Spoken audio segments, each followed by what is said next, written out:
Okay. So here we've got a resistor constructed from a cylinder.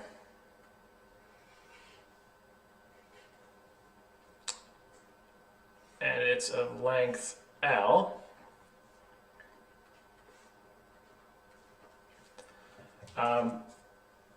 And we want to find the resistance between RA and RB. And the current is actually flowing radially outward.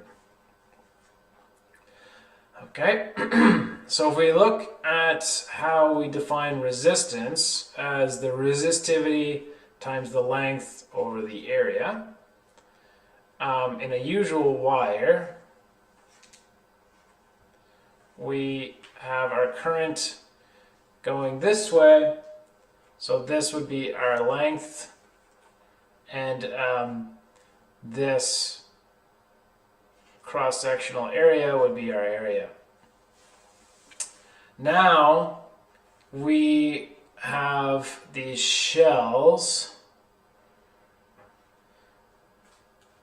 so I'm going to actually redraw this rather than mess it up too much.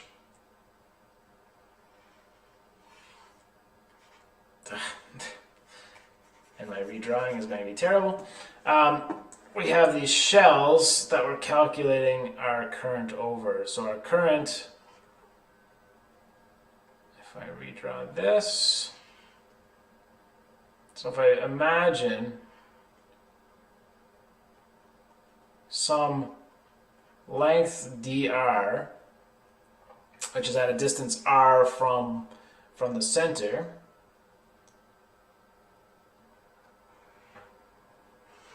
and I have my full length, if I unroll that into a sheet, then I have a width of 2 pi r and a length, or a width of L and a length of 2 pi r. So my area is 2 pi r L. And if we look at this from the side, or visualize it from another angle, my current, or at least what the question is saying, is my current is flowing through this length, and my length here is dr. So my little increment of resistivity is just rho dr over 2 pi r L. Right, so my increment of resistivity is just my current is flowing through this sheet, which has a length or a thickness of dr and an area of 2 pi r over L.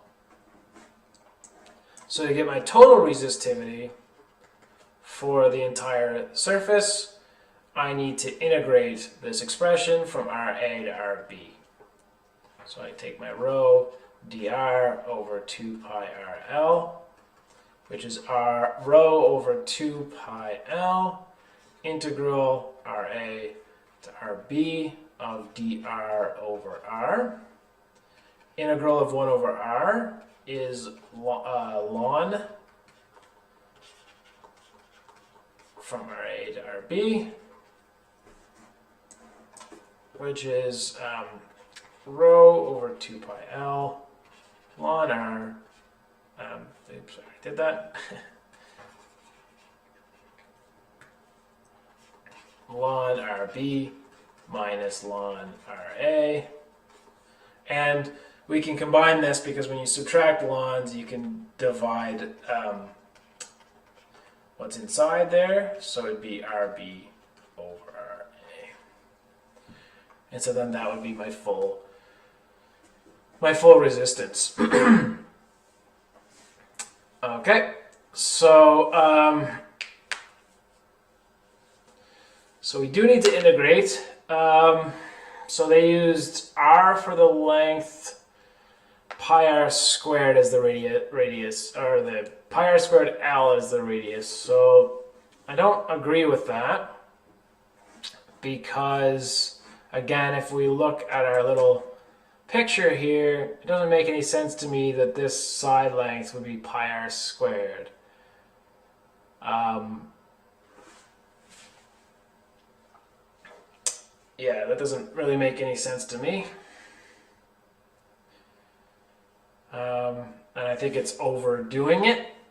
And so I think we've got a factor of, and we've got a factor of 2 different in the end. And so I think the area,